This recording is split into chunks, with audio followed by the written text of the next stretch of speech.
Hey guys, Mike Volkin here with Freelancer Masterclass and Freelancer School, the podcast.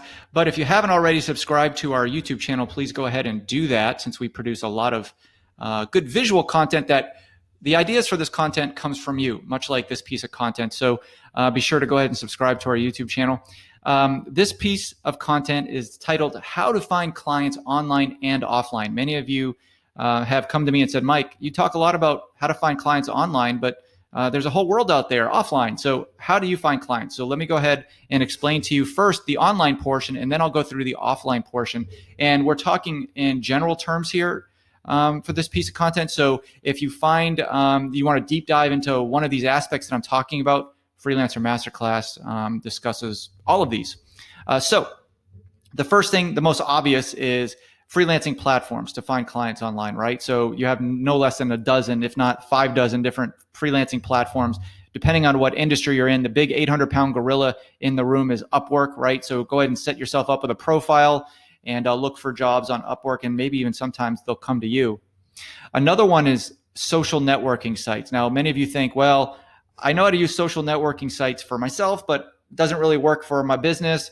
Well, think again. I get a lot of jobs off LinkedIn. You have to build your network. It's kind of like, I describe it as like a rolling snowball downhill. You might, do a lot of work to get that snowball formed at first, and it won't really seem like anything. But as you roll the snowball downhill, it picks up steam on its own. So you need to build yourself up a network. I have over 5,000 people on my LinkedIn network. So whenever I post something, a lot of people see it. At first, it's going to seem like you're shouting in an empty room or posting something in an empty room. And that is true. Nobody will see it. But as you start gaining followers, and they will come organically, but you can also proactively reach out to get people to follow you back. But that will work for you in your favor, and you'll have a large audience. Just imagine if you build up your social networks to 50,000 relevant people.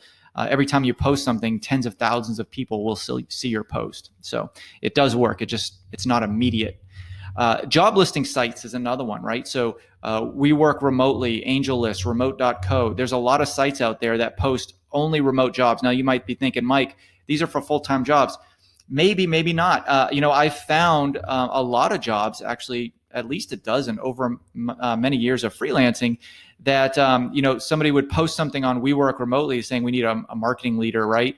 And I could tell them, you know what, I'm a freelancer, and then I go into all the benefits of hiring a freelancer. You have none of the employee costs and all that good stuff that goes with freelancing. And then you start a dialogue with them, and then they realize, wait a second, we can hire somebody remotely and get all these benefits, and we can widen our talent pool. We don't have to look for somebody just in this small little area that we're in. We have a whole world at our fingertips. And then you start a dialogue with them, and they wind up hiring you. And Craigslist is one too. You might say, why'd you leave Craigslist off of this? Craigslist is okay. As you know, it has a record of not being, it has the traffic, but there's no technology there. So it's very hard to keep up with what's available on Craigslist. You have to constantly check it, right? Direct response funnels. Now, you might not know what a direct response funnel is, but let me explain it to you. In its most simplest terms, it's a paid ad to a landing page to a lead. So just really quick, you have a landing page that is basically just a one-page website that could be tied to your main site, or it's not. But the purpose of the landing page is to solve one specific problem. So you have a solution out there to a problem that a prospect or a client has, right? That landing page talks about that one particular solution. Now, the paid ads that you run on Google or Facebook talks about the problem and shows a solution. So the solution will be the landing page. Like, for example, if a client needs a more organic reach on Google, your solution might be that you can provide this special SEO package for them, right? Search engine optimization package. The paid ads will say, I have this new or unique way to drive organic traffic. So you're speaking their language. It's going to a landing page that shows you have the solution, and then you have the lead. So paid ads and landing page lead. I've gotten a lot of very high ticket clients off creating these landing pages. So I have these various solutions I offer. I stick up these paid ads. Yeah, you're paying for the ad, but over time, and might even be very quick, even the first month, you will learn that putting in one marketing dollar into paid ads equals 10 or more revenue, 10x in revenue in return. So I gave this example of how I spent a couple thousand on on some paid ads recently for some insurance solution I was providing to insurance reps. And I was driving a high ticket landing page that people were registering for $10,000 solutions to my problem. I was driving this particular solution, and people were registering. I had multiple registrants for $10,000, $7,500 coming in during that one $2,500 paid ads campaign. So I had a huge return on my investment, and you can do the same too. The more targeted your solution is, and the better your ads are, the better the whole funnel will work. Okay, so really look into direct response funnels, and we talk about that at Freelancer Masterclass. So affiliate programs, you might want to set up. There's a lot of different ways to do this, but commission junction is common, and share a sale and whatnot. But you might want to set up productization of your service, and then get other affiliates out there to get a percentage of their sales. So they will advertise for you for 10% or 50% of whatever business they bring in. So you have like a free workforce out there. That only works under certain circumstances. So if you can productize your business, that's when it works the best. And the last major way that I can tell you in this quick video to get clients online is cold emails. You know, it's tough to say you're spamming people, or it doesn't necessarily mean you have to buy a list, but cold emailing people. So you can connect with people on LinkedIn and then send them a message introducing yourself. I wouldn't recommend trying to sell them all in one email, but people do that to me every single day on LinkedIn and other social networking sites. It doesn't work, but that much to people like me who is used to it. But if you were to reach out to someone in an effective way with a solution to their problem, and it hits them right at the right time, it does work. I have gotten business off cold emails before. I don't necessarily do it now anymore, but it does work. And some people make their living off it. Now let's go to offline work. All right. A lot of freelancers are introverts. I am an introvert, believe it or not. I don't like to do offline networking. It's preferred I do online. But if you are that type of person that likes to do offline networking, some of these may resonate with you very well. Your personal network. I personally don't do friends and family. I don't work with them anymore. I used to. But a lot of people make a good living networking with their personal network. All right. And I talk about how to go about that in Freelancer Masterclass. So it goes beyond the scope of this video, but just know that you have a huge network. You should be able to, in your network, even if you don't know that many people, you should be able to get at least 2 clients a month off it. Okay. Events, attendance, or a booth. So you can attend events that are targeted towards either advancing your own career or the services you provide. So if you provide a writing service, you can go to a local writing event or a local marketing communications event where your prospects will be there. You can get a booth to showcase your services. I would only recommend doing that if it's cost effective and you have a good solution. You're not just quote unquote a blog writer. You've actually found a niche that people enjoy hiring you for. I've seen too many generalistic booths that they're so forgettable. It's expensive to get a booth. So if you're unique and you found a niche, then go ahead and get a booth. It might serve you well.